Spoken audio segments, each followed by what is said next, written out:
Everything that Jim had told me turned out to be true. My colleagues in the police had tried to dispose of me. They had already been contaminated. Having just managed to escape into the sewers to avoid the police that were still out on the streets, I decided to go and warn the president, who, with a bit of luck, shouldn't have been contaminated yet. Jim showed me the path through the tunnels often used by the resistance fighters, and which could lead to the basements. So Jim told us that we could get into the White House through the sewers. Not only do sewers not look like this, but I cannot imagine any reason why the White House would be connected to the sewers. Or why there would be men down here with assault rifles. Very loud assault rifles that sound more like laser guns.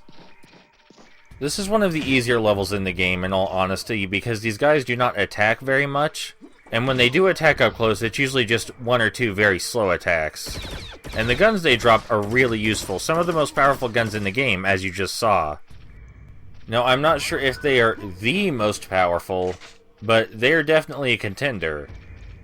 Holy shit, I can't see anything. So this sewer, aside from being incredibly dark, is meant as a maze, like most of the other levels are. And it is more maze-like, but when you reach a dead end, the character helpfully tells you, hey, this is a dead end, and the only other way to go is the opposite. So, again, it's not difficult to navigate. The only reason you should get lost in here is because it's so goddamn dark, but if you can get past that, then this is definitely one of the most easy mazes I've ever played in all of video games. Again, assuming you can see. But this seems like a good time, since we're doing nothing but walking around dark corridors, to talk about Toka some more. Now, Toka as a developer originally started out with just 2 people, as a company called Arcade Zone. And Arcade Zone's very first beat-em-up was titled Legend for the Super Nintendo. The game was mostly forgotten, and the few people who did notice it mostly wrote it off as either a Knights of the Round or Golden Axe ripoff. Which, you know, those were influences the developers had, they even admit as much. But it was still a massive, beautiful-looking game made by just 2 people, and even if the gameplay was incredibly simple, it had its nuances, like being able to do back attacks simply by using the attack button in the directional pad, or using a dropkick jump attack similar to the one in Teenage Mutant Ninja Turtles as a form of crowd control instead of the normal desperation attack. But aside from a few details like that, and the controls being really smooth, the game was otherwise entirely unremarkable. It truly reminds me of Hidden Invasion in that sense, except, well, Legend wasn't buggy, because they presumably had a lot less to worry about in a 2D environment than a 3D one. But you know, being an almost entirely issue-free beat-em-up would be enough of a recommendation, except for the fact that the boss fights in Legend are incredibly brutal. It is physically impossible to complete the game without getting hit. And I assure you, that is not a statement that I would make lightly. So if you ever feel like playing a completely average beat-em-up with masochistic boss fights, then go ahead. It's playable, and it's fun. Just, you know, don't freak out when you can't one-credit the game. Right, now where were we? We're in the White House, and now we have new enemies to contend with. We have Secret Service agents instead of whatever those weird guys were in the sewer. And the Secret Service agents' guns aren't as good. They just drop normal Uzis instead of those incredibly powerful rifles. They are slightly better at hand-to-hand combat than those fellows back in the sewer, but really the big challenge factor with these Secret Service agents is that there's just so damn many of them at one time. We can take solace in the fact that the White House appears to be better lit than the sewer, if only by a little. As you just saw, the enemies can kick and punch each other, but I wouldn't rely on that heavily, because they're usually not in a position where one of them is behind another. They know how to surround you. Now, we could make the assumption that the Secret Service agents are, you know, infected by the aliens, but I'm not sure if that's a fair... Oh, look, the President! The rest of this level from here on out is following the President, and he moves hilariously slowly for a man afraid of his life. Afraid for his life.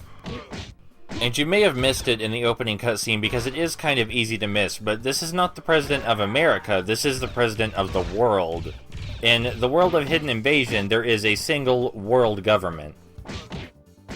And for some reason, the President of the world government still lives in the White House in America. You figure that there would be a bit of a debate over that, and that the world president would be more heavily guarded than this, so that way one single man couldn't get in here and, you know, shoot him to death. Because we totally could have shot him to death just back there. You know, they're not doing a very good job of protecting him. Speaking of which, if they were infected by the aliens, why would they want to protect him? It's possible that they need him for some kind of plot, but the game never, you know, explains this. We never really hear about what the aliens might want with the president. It's kind of funny that the entire second half of this level is following the president, because the White House is one of the more interesting locations. It looks like you could actually genuinely get lost in here, except you only get to go one direction. I do want to give them credit for using the president and chasing him as an attempt at some form of variety, but it doesn't really work because you can't fall for it. There's a giant red fist at the bottom of the screen that tells you the game design is literally the same. And to top it off, the White House only has one kind of enemy in it, but at least the level only lasts like, what, 4 minutes? And part of it was inside a sewer. So you can't say it didn't have variety in locale. Mr. President, could you not afford light bulbs? Like, holy shit, man. Oh, thank God there's lighting. I'm starting to think that I read this game wrong, and it's more of a dystopia, where the price for light bulbs has increased so much that no one can afford to light anything.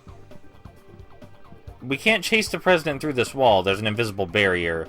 So even though we could have stopped him from getting kidnapped, the game said no. That's kind of a little frustrating, but it's something that you should have expected from this game by now. Oh no, one of the bodyguards turned into an alien. All we have to do is block his attacks and then punch back when he's done. Now, he has a couple different attacks. He has a 1-2 combo where he kicks and then punches us, but most of his attacks are single hit. You just have to read which one. He is definitely the most sturdy boss so far, though, which is a little bothersome, since it's not even that hard to beat him. If not for the camera. I think I died. Yes, I did die. I would really appreciate if the camera would let me rotate it so that way things like that couldn't happen.